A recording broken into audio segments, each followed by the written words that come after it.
गुरुर्ब्रह्मा गुरुर्विष्णू गुरुर्देव महेश्वरा गुरु साक्षात परब्रह्म तस्मै श्री गुरवे नमः.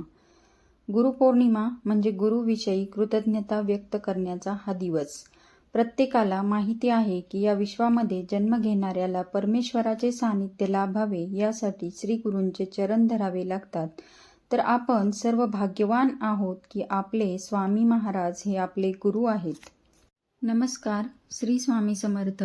तर येत्या 29 जुलैला गुरुपौर्णिमा आलेली आहे. तर या गुरुपौर्णिमेच्या निमित्ताने आपल्याला स्वामी महाराजांची किंवा दत्तगुरूंची सेवा करण्याची एक संधीच मिळालेली आहे. गुरुपौर्णिमा म्हणजे स्वामी भक्तांसाठी एक पर्वणीच असते. तर बघा, आपल्याला कोणतीच सेवा करणे शक्य झाले नाही तर ही एक साधी सोपी सेवा तुम्ही नक्कीच करू शकता. तर ही कोणती सेवा आहे हे मी थोडक्यात तुमच्यासोबत आता शेअर करते. तर बघा, गुरुपौर्णिमेच्या दिवशी आपल्याला स्वामी समर्थ महाराजांच्या मूर्तीला अभिषेक कसा करायचा आहे किंवा कोणकोणत्या पद्धतीने आपण अभिषेक करू शकतो हे मी तुम्हाला आता सांगणार आहे. अगदी काहीही शक्य झाले नाही तर ही जरी सेवा तुम्ही केली तरी तुम्हाला या सेवेचे खूप सारे फायदे होणार आहेत. सुख, शांती आणि समाधान मिळणार आहे. तर बघा, अशा पद्धतीने आपल्याला अभिषेक करण्यासाठीची जी तयारी आहे ती करून घ्यायची आहे. इथे मी सर्व साहित्य एका ताटामध्ये काढून घेतलेलं आहे. या दिवशी आपल्याला सकाळी लवकर उठायचं आहे व त्यानंतर स्नान वगैरे करून देवघरातील देवांची पूजा करायची आहे व त्यानंतरच देवघराशेजारीच आपल्याला पूजेची मांडणी करून घ्यायची आहे. तर पूजेची मांडणी करण्यासाठी बघा, मी इथे एक चौरंग आपल्याला किंवा पाट लागणार आहे.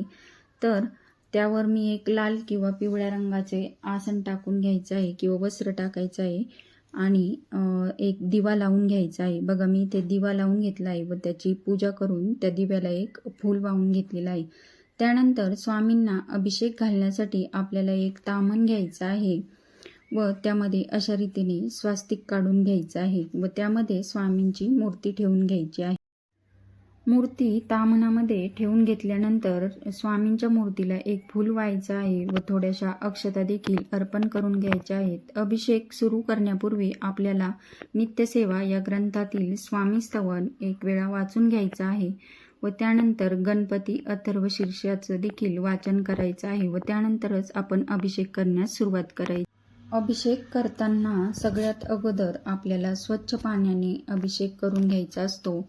त्यानंतर आपण दुधाने देखील अभिषेक करू शकतो किंवा आपल्याला जर पंचामृताने अभिषेक करायचा असेल तर पंचामृताने देखील आपण अभिषेक करू शकतो. त्यामध्ये दूध, दही, साखर, मध अशा पद्धतीने आपण पंचामृताने देखील अभिषेक करून घेऊ शकतो. त्यानंतर मी इथे हळदीने अभिषेक करून घेते आहे व नंतर कुंकवाने देखील अभिषेक करायचा आहे. तर अभिषेक करताना आपण स्वामी समर्थ महाराजांच्या श्री स्वामी समर्थ या षडाक्षरी मंत्राचा जप करायचा आहे. पूर्ण अभिषेक करताना आपण या मंत्राचा जप करायचा आहे. आपले स्वामी समर्थ महाराज हे ब्रह्मांड नायक आहेत. तर बघा, ते आपले गुरु आहेत. तर गुरुविषयी आपण कृतज्ञता व्यक्त करण्याचा हा दिवस आहे.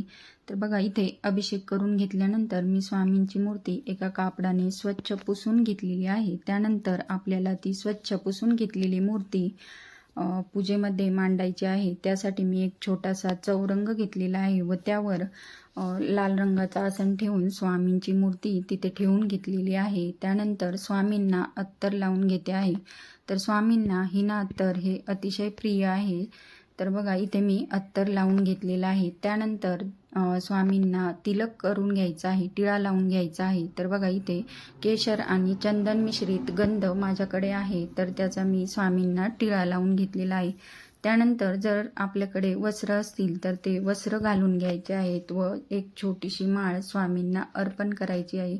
अशा पद्धतीने अतिशय सुंदर आणि साजरं संगीत स्वामींना आपण तयार करायचं आहे व असा छोटासा जर फेटा असेल तर तो देखील आपण स्वामींना घालून घ्यायचा आहे व फुलं वाहून घ्यायची आहेत. व आपल्याकडे जी जपमाळ असते नित्यसेवेमधली ती माळ देखील आपण इथे पूजेमध्ये ठेवायची आहे व स्वामींच्या उजव्या बाजूला घंटा देखील ठेवून घ्यायची आहे व स्वामींना खडीसाखर किंवा आपली साधी साखर असेल तर त्याचा नैवेद्य देखील आपण अर्पण करायचा आहे व एका छोट्याशा पेल्यामध्ये पाणी देखील ठेवायचं आहे. अशा पद्धतीने पूजेची थोडक्यात आपल्याला मांडणी करून घ्यायची आहे व नैवेद्यावर तुळशीपत्र अर्पण करायचं आहे. नैवेद्यामध्ये आपण खडीसाखर किंवा दूध साखर याचाही नैवेद्य ठेवू शकतो किंवा आपण आपल्या घरामध्ये जो स्वयंपाक केलेला आहे तो देखील स्वामींना नैवेद्य म्हणून ठेवू शकतो. त्यानंतर धूप दीप लावून घ्यायचा आहे व स्वामींची आरती करून घ्यायची आहे. अशी अगदी साधी सोपी पूजेची मांडणी आपण इथे करून घेतलेली आहे. पूजेची मांडणी करून घेतल्यानंतर बघा कोणत्या सेवा करायच्या आहेत तर ते मी तुम्हाला इथे सांगते. तर स्त्री सूक्त आणि पुरुष सूक्ताचे देखील आपण एक वेळा वाचन करू शकतो. तसेच श्री स्वामी समर्थ अवतरणिका व श्री गुरुचरित्र अवतरणिका या ग्रंथाचं देखील आपण या दिवशी पठण करू शकतो व रामरक्षा स्तोत्र जे आहे त्याचे 1 ते 9 श्लोक आपण या दिवशी म्हणू शकतो. हे सर्व झाल्यानंतर आपण काय करायचं आहे, जर आपल्याला जमले तर सकाळी 10:30ची व संध्याकाळची 6:30ची आरती आपण करायची आहे व शक्य असेल तर या दिवशी संध्याकाळी आपण स्वामी समर्थ केंद्र किंवा दत्त मंदिरामध्ये जायचं आहे व जाताना एक नारळ व खडीसाखर अवश्य घेऊन जायचं आहे. तर बघा अशी ही साधी सोपी सेवा तुम्ही नक्की करून बघा. तर तुमची जी इच्छा असेल ती स्वामी समर्थ महाराज नक्कीच पूर्ण करतील. तर माझा हा व्हिडिओ तुम्हाला कसा वाटला ते मला कमेंटमध्ये नक्की सांगा आणि व्हिडिओ आवडला असेल तर व्हिडिओला एक लाईक करा आणि चॅनलवर नवीन असाल तर चॅनलला सबस्क्राईब करा. तर भेटूया अशाच एका नवीन व्हिडिओमध्ये. तोपर्यंत सर्वांना बाय आणि सर्वांना श्री स्वामी समर्थ.